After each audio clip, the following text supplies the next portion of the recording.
সেই স্বপ্নবাজ তরুণ ঢাকা বিশ্ববিদ্যালয় sir F Rahman হল ছাত্রদলের সাহিত্য প্রকাশনা বিষয়ক সম্পাদক শাহরিয়ার আলম সামন নির্মম হত্যাকাণ্ডের প্রতিবাদে এবং নিরাপদ ক্যাম্পাসের দাবিতে বাংলাদেশ জাতীয়তাবাদী ছাত্রদল আয়োজিত আজকের অনুষ্ঠান কর্মসূচির সম্মানিত সভাপতি বাংলাদেশ জাতীয়তাবাদী ছাত্রদল কেন্দ্রীয় সংসদের বিদ্রোহী সভাপতি জনাব রাকিবুল ইসলাম রাকিব, উপস্থিত আছেন বাংলাদেশ জাতীয়তাবাদী ছাত্রদল কেন্দ্রীয় সংসদের বিপ্লবী সিনিয়র যুগ্ম সম্পাদক শ্যামল মালুম, এছাড়া উপস্থিত আছেন সহসভাপতি জহির রায়হান আহমেদ সহ বিভিন্ন সহসভাপতিবৃন্দ, ঢাকা বিশ্ববিদ্যালয়ের বিপ্লবী সভাপতি গণেশচন্দ্র রায় সাহস এবং সংগ্রামী সাধারণ সম্পাদক নাইরুজ্জামান শিপন সহ ঢাকা বিশ্ববিদ্যালয়ের বিভিন্ন পর্যায়ের নেতা কর্মীবৃন্দ, সবাইকে ভগ্ন হৃদয়ে খুবই জর্জরিত অবস্থায় আজকে এখানে সমবেত হওয়ার জন্য ধন্যবাদ এবং কৃতজ্ঞতা জানাচ্ছি। প্রিয় বন্ধুগণ, আপনারা দেখেছেন যে স্বপ্নবাজ তরুণ এই দেশে গণতন্ত্র এবং মানবাধিকার রক্ষার জন্য যে সম্মুখ সারির যোদ্ধা ছিল, বিগত জুলাই আমার ছাত্র জনতার গণ অভ্যুত্থানে সামনের সারিতে যে নেতৃত্ব নিয়েছিল, গণ অভ্যুত্থান পরবর্তী অবস্থায় সেই শাহরিয়ার সম্মুখে কি নির্মম ভাবে হত্যাকাণ্ডের শিকার হতে হয়েছে। বন্ধুগণ, এই শাহরিয়ার সামনে যখন সবকিছু করে উপেক্ষা করে খুনি হাসিনার বিরুদ্ধে আন্দোলন সংগ্রাম চালিয়েছিল, তখন আমরা এই বিশ্ববিদ্যালয়ের অনেককে ছাত্রলীগের লুঙ্গির তলে লুকিয়ে জয় বাংলা স্লোগান দিতে দেখেছে। আমাদের এই সাম্য যখন গণতন্ত্র রক্ষার জন্য রাজপথে আন্দোলন করছিল, তখন এই ঢাকা বিশ্ববিদ্যালয়ের বিসিকে, এই নির্লজ্জ বিসিকে তখন আমরা বিভিন্ন এনজিওতে কনসালটেন্সি করার জন্য ঘুরে বেড়াতে দেখেছি।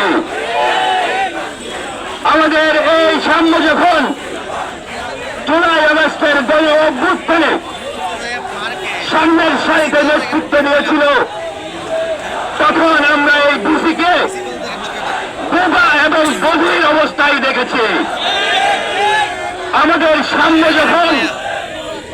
এই বাংলাদেশে একটি নিরাপদ বাংলাদেশের জন্য যুদ্ধ করেছিল, শেখ হাসিনাকে প্রকাশ্যে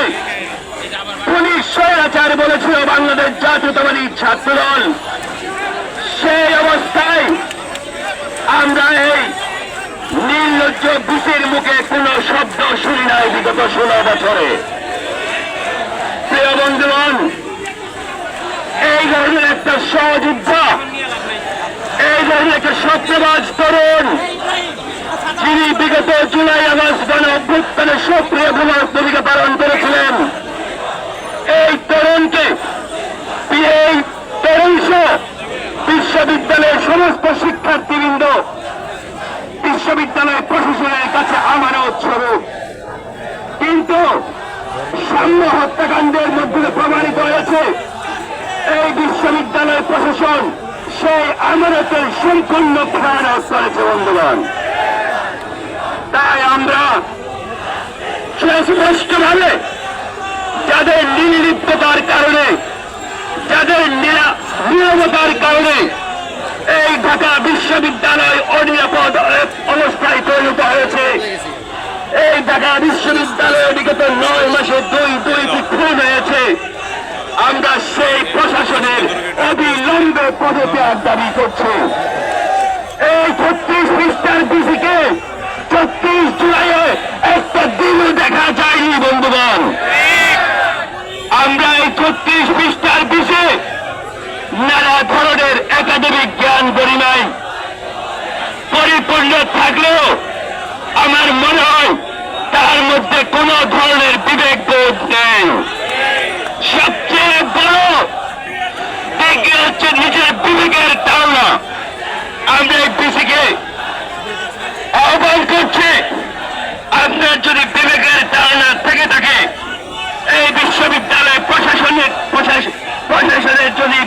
তরুণার থেকে থাকে, তাহলে এই ঢাকা বিশ্ববিদ্যালয়ের প্রতিটি শিক্ষার্থীদের জীবন অনিরাপদ রাখার জন্য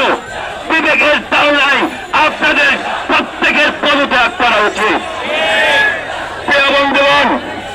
আমরা আরো দেখতে পেয়েছি আমার ভাই, আমার সহযোদ্ধা এই শাহী আলম সাম্যকে চালানোর অগ্রহিত করেই আমাদের চোখের পানি শুকানোর আগেই, আমার সহযোদ্ধার ময়নাতদন্ত হওয়ার আগেই রোগীর তলে যারা জয় বাংলা স্লোগান দিয়েছিল তারা আমার ভাইকে ভিকটিম বলে কেন্দ্রিত করে লেগেছিল। আপনারা দেখেছেন তারা কিভাবে নানা ধরনের চুক্তির আশ্রয় দিয়ে এই ধরনের একটি হত্যাকাণ্ডকে বৈধতা দেওয়ার চেষ্টা করছে। বন্ধুগণ, আমি মনে করি এবং সুস্পষ্ট মনে করি, বাংলাদেশ জাতীয়তাবাদী ছাত্রদল মনে করে এই ধরনের গোষ্ঠী সভ্যতার মুখোশ পরে ইতিহাসের সর্বনিম্ন বর্গ শ্রেণী গোষ্ঠী। এই গোষ্ঠী সভ্যতার মুখোশ পরে এই বাংলাদেশকে নানা ভাগে বিভাজিত করার চেষ্টা করে যাচ্ছে। বন্ধুগণ, যারা আমার ভাইকে, যারা ছাত্রদল নেতা শাহী আলম সাম্যকে, যারা এই বিগত জুলাই আগস্টের গণ অভ্যুত্থানের সম্মুখ সারির একজন যোদ্ধাকে তার মৃত্যুর পরে ভিকটিম ব্লেমিং করতে পারে, তাদের এই বর্বরতা আর কতটুকু যেতে পারে এই বিষয়ে আমাদের আর কোন ধারণা নেই। বন্ধুগণ, তবে আমরা সুস্পষ্ট করে বলতে চাই, যারা এই বাংলাদেশে এই ধরনের নানাভাবে বিভাজিত বাংলাদেশের মানুষকে বিভাজিত করে বাংলাদেশের বিভিন্ন শিক্ষা প্রতিষ্ঠানে প্রগতিশীল ছাত্রদের নানা ধরনের